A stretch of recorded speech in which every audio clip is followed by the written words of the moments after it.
There's a photograph sitting on my desk right now. It's not framed. Never has been.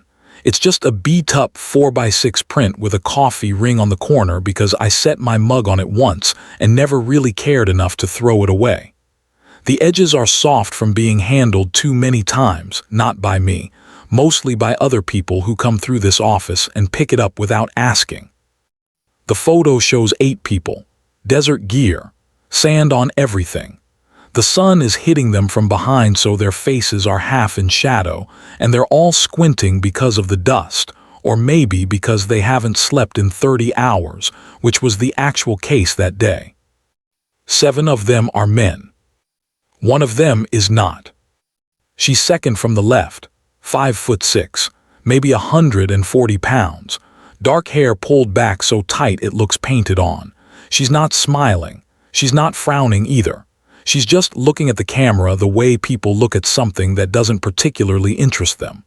Like the camera showed up and she acknowledged it and then immediately started thinking about something else. Her name is Lieutenant Commander Regan Maurice. And if you told me, standing in that photo in 2019, that 3 years later I'd be writing about what happened on Christmas Eve in the Korangal, I'd have told you that you had the wrong person. Not because of what she was, because of what the people around her kept insisting she couldn't be. I first met Regan Maurice in the fall of 2017. I was embedded with a training cohort at a facility I'm not going to name in a location I'm not going to specify because that's still the arrangement and I honor it. What I can tell you is that it was cold. Genuinely, bitterly cold in a way that the facility's designers seem to have either ignored or considered a feature.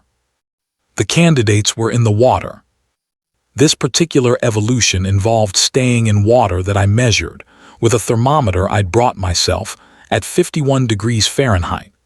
They'd been in it for 40 minutes when I arrived. The instructor, a man built like a refrigerator wearing a permanent expression of mild disappointment, told me they'd be in for at least another 20. There were 11 candidates left at that point in the process, 11 out of an original class of 31. The bell, the one you ring when you decide you're done, when your body makes a choice your mind hasn't caught up to yet, had been rung 14 times that week. You don't ring it with your hand. You ring it with everything you have left, which by that point isn't much. Regan Maurice was in the water. She was also, and I want to be precise about this because it matters, the only woman in the remaining 11. She'd been the only woman in the original 31. I want to stop here for a second and tell you something that doesn't make it into most of the coverage of women in special operations, which is that the opposition is rarely loud. It's not guys in a briefing room standing up and making speeches. It's quieter than that. It's the instructor who never quite meets her eyes when he gives corrections. It's the logistics of a facility designed for bodies of a specific type, which creates 10 small daily inconveniences that add up to one large, sustained message. It's the guys in the cohort who are supportive to her face and then say things in the barracks that they assume aren't traveling. They travel. Regan told me this later, not with anger which surprised me, but with the flat matter-of-factness of someone describing weather. It was cold. It was wet. Some people didn't want me there. Same category of information. Same tone. I asked her once how she dealt with it. She looked at me for a moment like she was trying to figure out if the question was serious. I just kept showing up, she said. That's it, that was the whole answer. I sat with my notepad waiting for more and she picked up her coffee and the conversation moved on. Here's what the record shows, and I've gone through the record carefully. Regan Maurice enlisted at 19. She spent her first 4 years as a Navy corpsman, a medic, attached to Marine units, which means she saw things in those 4 years that most people spend their entire lives trying to avoid seeing. She did 2 deployments. She came back both times. At 23, when the policy formally changed and the combat exclusion restriction was lifted for women in special operations pipelines, She put in her application within the first week. The window was open. The selection process is not different for women. I want to be clear about that. The same standards, the same water, the same cold, the same bell. She passed selection. She passed the follow-on training. She qualified. What happened after she qualified is the part that never made it into the official statement, so I'll tell you what I was told by two separate people who were there. There was a ceremony. Standard. The kind of thing where people shake hands and there are photographs. And afterward, in the parking lot, a senior enlisted man who had been in for over 2 decades, someone whose opinion carried real weight in that community, said to another man, loud enough to be deliberate about it, "I'll believe it when she's actually in the field. Until then, it's politics." Regan was 15 feet away. She heard it. She kept walking. I've been doing this long enough to know that there are moments in people's stories that become the load-bearing walls, the things that everything else is built around.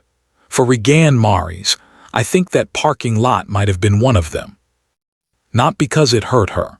I think it did, in the way that a certain kind of dismissal always hurts, not because it wounds your confidence, but because of what it reveals about how much work is still ahead of you, how much proving is still required, how the proving will never quite be enough for certain people.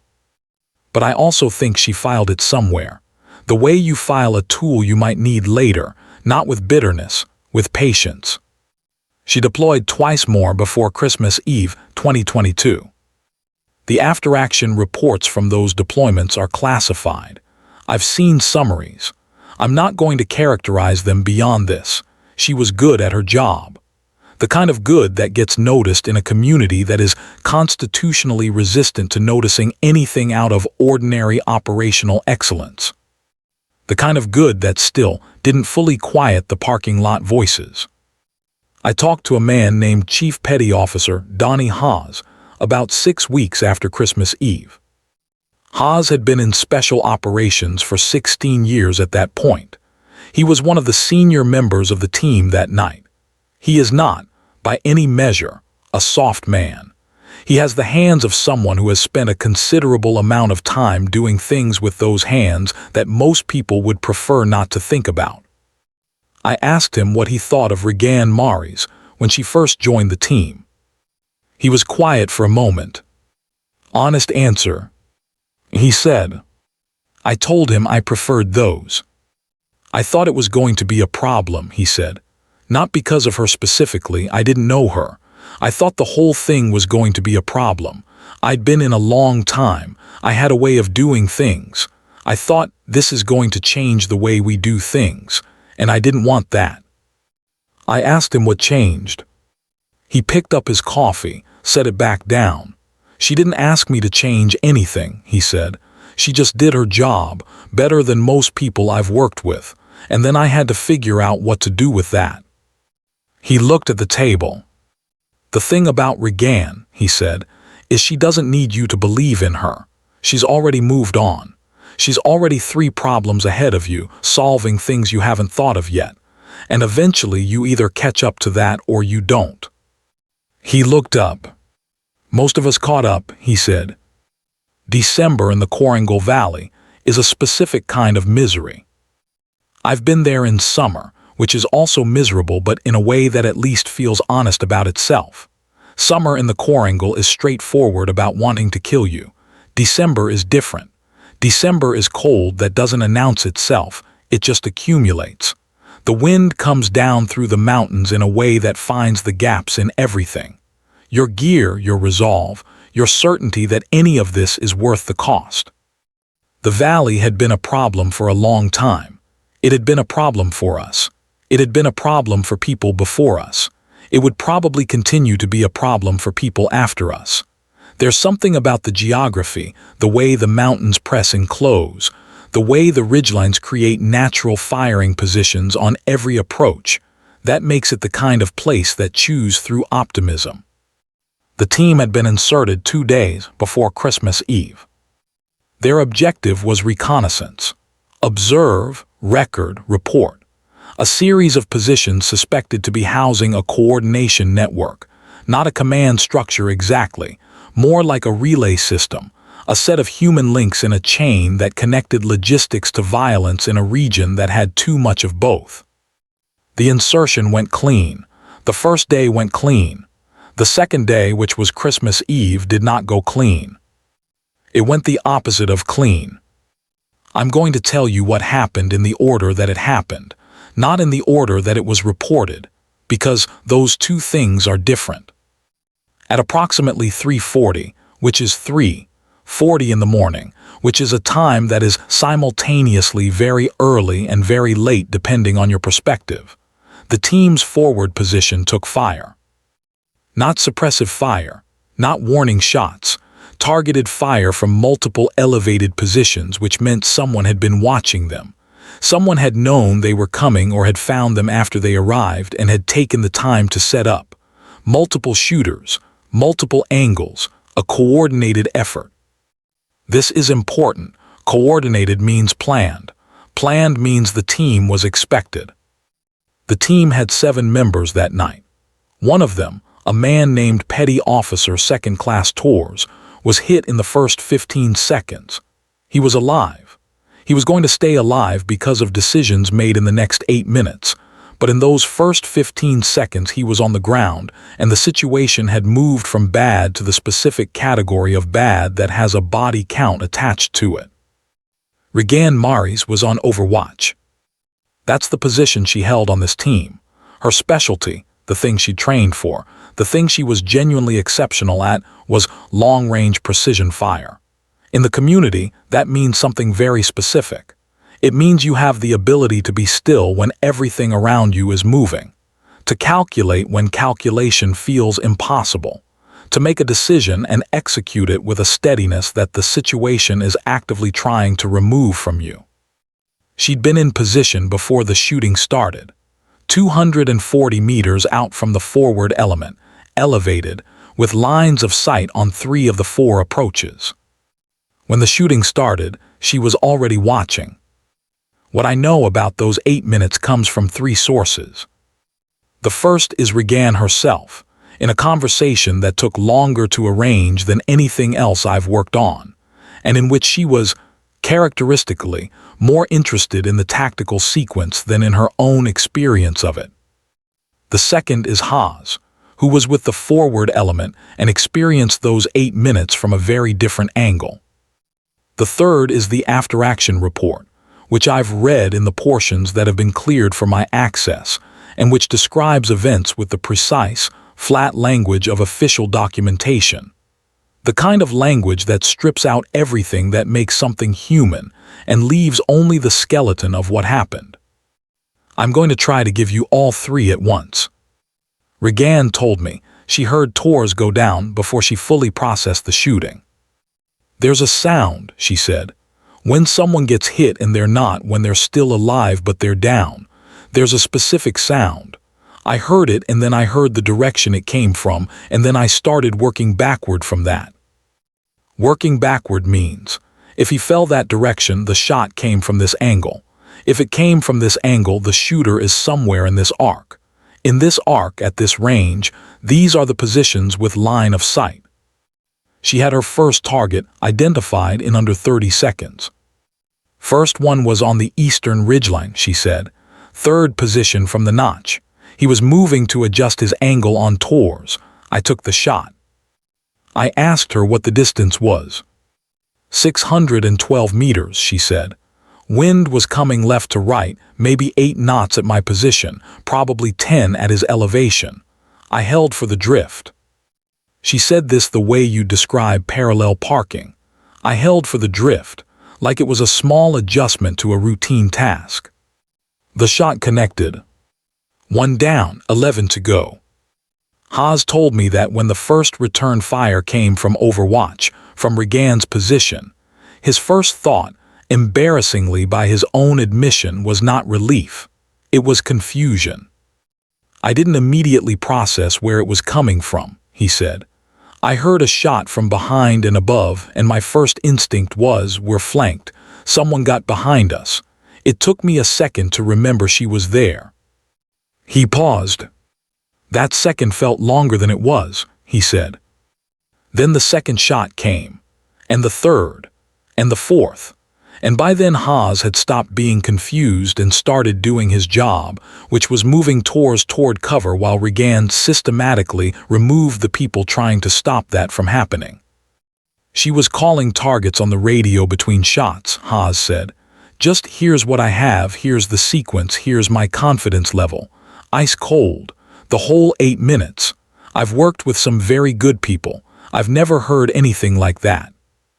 He looked at me. 8 minutes feels short when you say it, he said. It is not short when you're in it. I want you to understand something about what precision long-range fire actually requires, because most people have a movie version of it in their heads that is wrong in ways that matter. The movie version is, person looks through scope, squeezes trigger, problem solved. The real version is closer to this. You are lying in the dark on a surface that is either too hard or too cold or too uneven, usually some combination of all three. Your body is trying to do what bodies do in moments of extreme stress, which is flood itself with chemicals that make the hands shake and the breathing quicken, and the heart run too fast. All adaptations that are genuinely useful if you are trying to run from something, and actively counterproductive if you are trying to be still. You are not trying to run. You are trying to be completely, perfectly still. At the same time, your brain is doing calculus, not metaphorically. Actual geometric calculation, distance, angle of elevation, wind speed and direction at your position versus estimated wind speed and direction at target position, bullet drop over distance, the specific ballistic characteristics of your ammunition, the atmospheric pressure, the temperature, and how it affects all of the above. You are doing this while people are shooting at your team, while someone is on the ground and may be dying, while every survival instinct in your body is screaming a word that has no letters, but that everyone who has been in that situation knows exactly. And then you take the shot. Regan Mares did this 12 times in 8 minutes. I did the math on that because it seemed important. 8 minutes is 480 seconds. 12 targets is 1 target every 40 seconds on average. But it wasn't evenly distributed, it can't be, because the situation was moving. Some shots came faster. Some came slower. The intervals depended on target acquisition, on confirmation, on the sequence of decisions that each new target required. When I laid this out for her, she nodded. Second and third came fast, she said. They were close together, same ridgeline, they hadn't moved. Fourth was a problem. He'd shifted. I spent longer on 4 than on any of the others. I asked how long. She thought about it, maybe 90 seconds. 90 seconds on 1 target, while the others are still active, while she's tracking movement, maintaining her own position, communicating on the radio. And she mentioned this almost as an aside, doing a continuous threat assessment on new positions in case there were more shooters who hadn't yet revealed themselves. You're always assuming there are more, she said. If you stop assuming that, you stop being careful, and if you stop being careful. She didn't finish the sentence. She didn't need to. There's a moment in those 8 minutes that I keep coming back to. It's not the first shot, though that's the one that changed the math of what was happening. It's not the 12th, though that's the one that changed the outcome. It's one in the middle, the 7th. Regan told me about it without me asking, which is notable because she's not someone who volunteers information. She was walking me through the sequence target by target, and when she got to 7, she paused. Just briefly. The way you pause on a step that's different from the others. 7 was moving, she said. Not in a tactical way, not repositioning. I think he was trying to get out. I asked what she meant. He'd been suppressive fire the whole time. 3rd position on the western approach. When I cleared 5 and 6, he stopped firing, started moving back. He might have been going for a better position, but the way he was moving. She stopped. It doesn't matter, she said. He was still a threat. He was still pointed in the direction of my team. I took the shot. She was quiet for a moment. "I think about 7, she said. That's all she said. She didn't elaborate. She didn't try to resolve it for me or for herself. She just said, "I think about 7." And then she moved on to 8, 9, 10 with the same flat precision she'd used for all the others. I think about 7 too now, not because of what it says about her, because of what it says about her. Because carrying that weight, noticing it, holding it, not putting it down is not weakness. It's something else. It's the thing that makes certain people trustworthy with the power they carry. At approximately 3:48, the radio traffic from the overwatch position went quiet. Haas told me this is the part that people don't put in the formal accounts. The quiet after the last shot. When you've been in a firefight and the shooting stops, there's a period.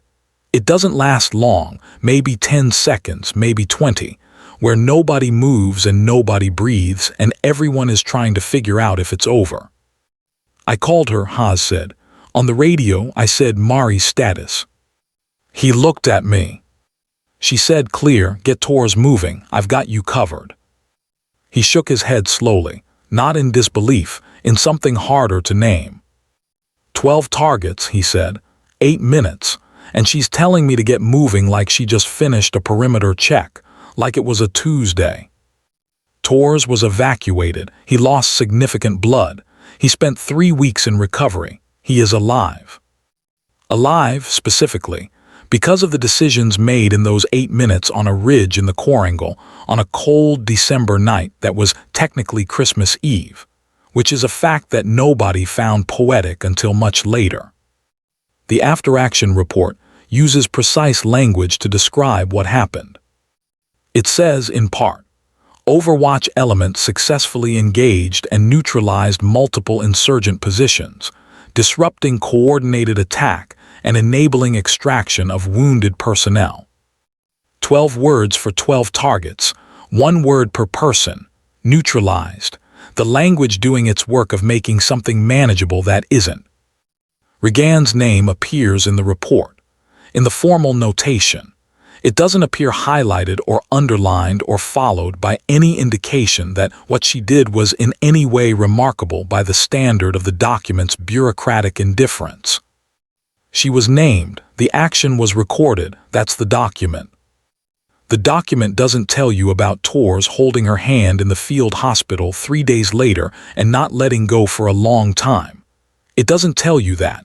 That's not something documents tell you. I want to go back to the parking lot. Not the parking lot in the official timeline, the one after Christmas Eve, which was a different kind of moment. I mean the earlier parking lot. The one from 2018, where the senior enlisted man said what he said and Regan kept walking. I asked her about it eventually. It took me a long time to ask, because it felt like the kind of question that could damage something if it was asked wrong. I'd been around her enough by that point to know that she didn't have a lot of patience for questions that were more about the questioner's feelings than about what she'd actually experienced.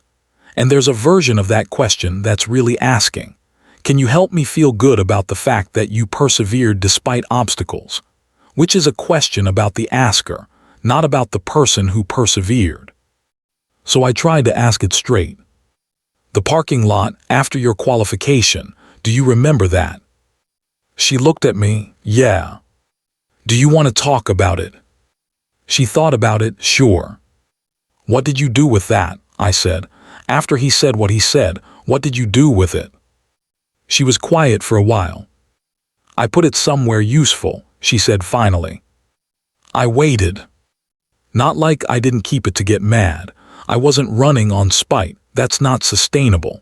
She thought about it more. It's more like it was information. He told me exactly what I was going to have to prove and exactly how high the bar was set. And that's actually useful. If he'd kept his mouth shut, I'd have had to guess. She almost smiled, not quite. So in a weird way, she said, he did me a favor.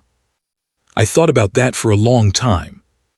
The particular shape of that, taking something meant to diminish you and converting it into something that clarifies your work. Not pretending it didn't hurt. Not building a mythology around it. Just, Here is information. Here is what I need to do with it, and then doing it.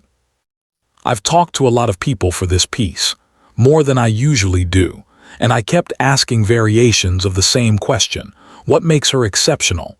Not in the way people usually mean that, not looking for an answer about talent or training, but trying to get at something more specific. What is the actual thing? The answers came back different every time. Haas talked about stillness under pressure. Tors, when I finally spoke to him from his recovery room, talked about sound, the sound of those shots in the dark and what it meant to hear them. Another team member, a man named Reyes who'd been skeptical of her in the early days and had stopped being skeptical somewhere in her second deployment, said something that I wrote down exactly. She does not have a gap between what she says and what she does. Most people have a gap, she doesn't.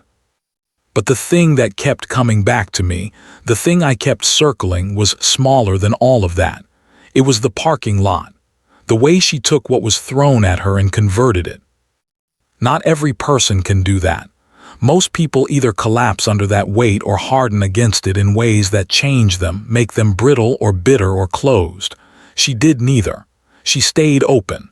She stayed practical. She filed it somewhere useful and kept walking. There's a woman in my neighborhood who I'll call M. She's in her early 30s. She works in finance. She has absolutely nothing to do with the military and no connection to any of this story. But I was thinking about Regan while I was walking home one night and I passed him on the street and she said hello and it hit me, the thing I'd been trying to understand. M has been told she can't do certain things her whole life. Explicitly and implicitly, and in parking lots and in boardrooms and in offhand comments from people who didn't think she was listening, and in the particular silence of rooms that stop when she walks in. She's been told this so many times that she stopped cataloging it years ago. It just became the weather. You dress for it. You move through it. That's not a military story. That's a much older and more widespread story. The military just has particularly visible stakes. What Regan Mares did on Christmas Eve 2022 was not the story of a woman proving something to men who doubted her. That's a real part of it, and I'm not going to minimize it, but it's the smallest part. The bigger story is the one about what happens when someone keeps showing up. When the weight of other people's expectations, their fears, their protections, their limitations that they keep trying to make yours, when all of that is pressing down on you and you just keep moving through it. Not because you're invincible, not because it doesn't weigh anything, but because the alternative is to stop, and stopping isn't something you're willing to do.